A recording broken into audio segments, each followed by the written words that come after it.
Hello again, family. As promised, I'm continuing a study of the World Economic Forum, WEF, and the Government of Canada's partnership under the Agile Nations Charter that the Liberal government signed in November 2020. At no time did the Prime Minister tell Canadians that he would be ushering in the fourth industrial revolution by completely altering the way that we make policy in this country.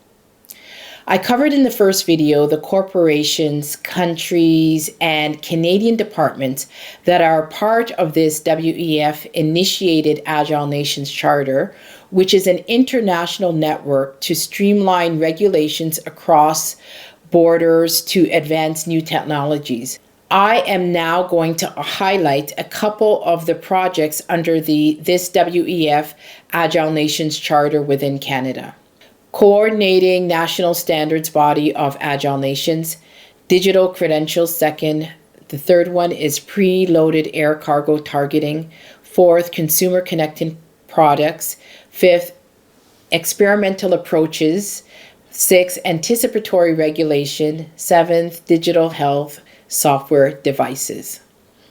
Today, I'm not going to talk about all of the projects, but I will speak to just the ones that focus on digital credentials and technologies. I received so many letters and calls from many of you on digital IDs, smart cities, and 15-minute cities.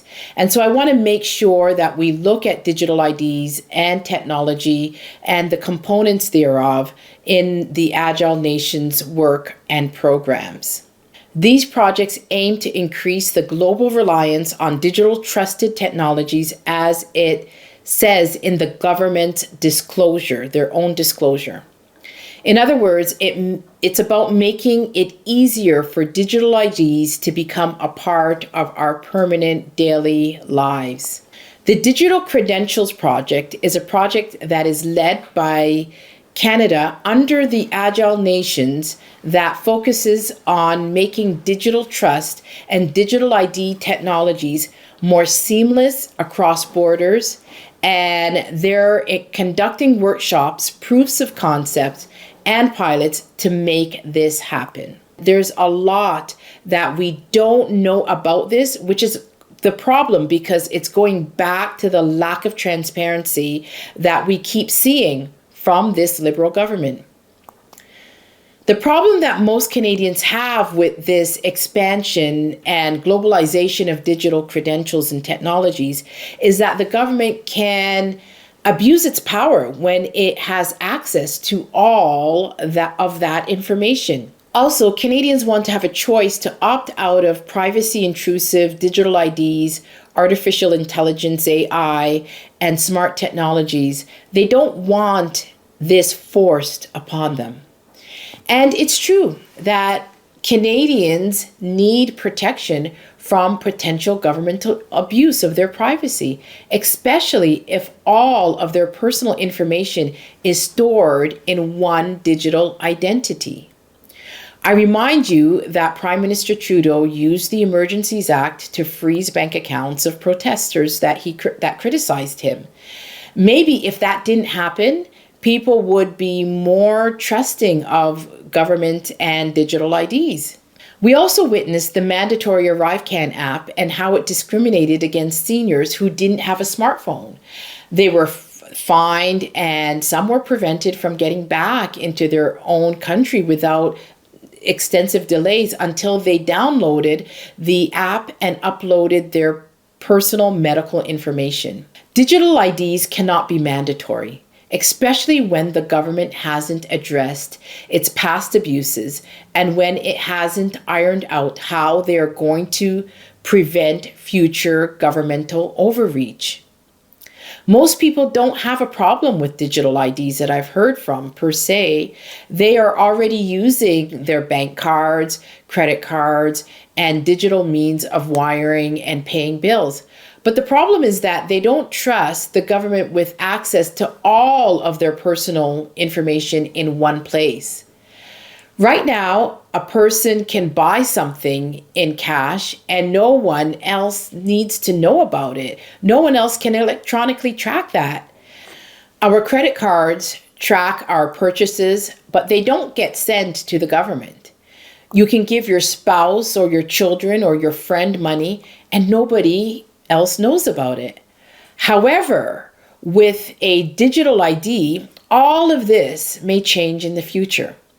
The priority of the Liberal Party should be to assure Canadians that their data will be protected and that there will be sufficient safeguards and checks to protect against government intrusion. So what does a digital ID entail and how does it relate to Agile Nations? Digital ID can be defined as digitally stored identifying information that is used to validate your identity on an online platform. This process uses usernames, passwords, social insurance numbers, national ID numbers, biometric authentication such as fingerprints or facial recognition, and sometimes digital signatures.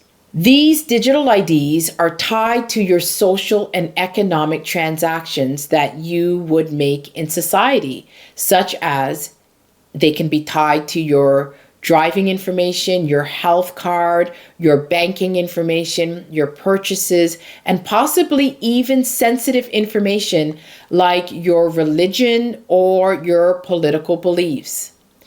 Given the amount of information stored in these digital IDs, there's fear that if it's not properly regulated, digital information can be collected and it may get into the hands of a bad actor, or government could flip a switch and lock you out of access to key services or use your information without obtaining your express consent. When trust is broken, as it was when the government shut down people's bank accounts for protesting, people become hyper concerned about future overreach and any big changes that are not properly explained. People are asking questions like, can a digital ID be used to control or punish political opposition? Or will certain businesses not sell to certain people who have quote unquote unacceptable views, for example, when people were kicked off of social media platforms? Or could that data be programmed into your digital ID? Of course, connected to this is the central bank digital currency, the CBDCs, another mechanism by which government can surveil and monitor you. Once we've moved to digital ID, a central bank digital currency can easily be implemented. With CBDCs, governments could theoretically track everything that you purchase, and the implications of that are, of course, frightening. Will government then tell you how much of an item you can buy, what types of things you can spend your money on, where and when you can travel? Many Canadians are also concerned that the currencies may be programmable, meaning that they could assign an expiry date attached to the currency or other limits on what you can access with that currency. With all the myriad of issues and questions to address, you would think that there would be big policy discussions and legislation brought forward to iron out these challenges. You would also expect that things like digital IDs and central bank digital currencies would not be developed without the ethical framework in place to protect Canadians. The absence of any transparency, of any engagement or consultations with Canadians, or legislation to address these issues and concerns makes it clear that our Prime Minister does not believe that he needs to do anything to protect Canadians' digital identities and freedoms from governmental abuse. The privacy and autonomy of Canadians is extremely important, and unfortunately, the federal government doesn't have the ethical privacy legislation needed to protect Canadians from their own government in this digital age. Once digital information is collected about you, is it de-identified? Does it pass through a third party? Is it anonymized so that it can no longer be connected to you? That is the only way to really ensure privacy. Also, Canadians should be able to meaningfully consent to which portions of their information they want shared and with whom. There is an absence of strong overarching federal legislation or regulation that will set minimum standards and the limits as to what businesses can do with your digital ID and information. The Privacy Commissioner has raised concerns that we have been moving into a digital age and that the legislation to protect privacy in this arena is lagging. If we look at the Personal Information Protection and Electronic Documents Act, PIPEDA, we see that while the focus is on businesses, what's missing is the role of government in setting the standards. The government introduced Bill C-27, the Digital Charter Implementation Act, which is currently before Parliament, but again, it addresses privacy protection in only the private sector and places all the responsibility of digital ID protection on business owners. The federal government should be creating a national, overarching framework that will protect privacy. Instead, it seems that the federal government is just passing the buck to businesses. It's not acceptable for the federal government to push this onto small businesses, adding layers of red tape and punitive measures without leading by example and holding itself to the same standards.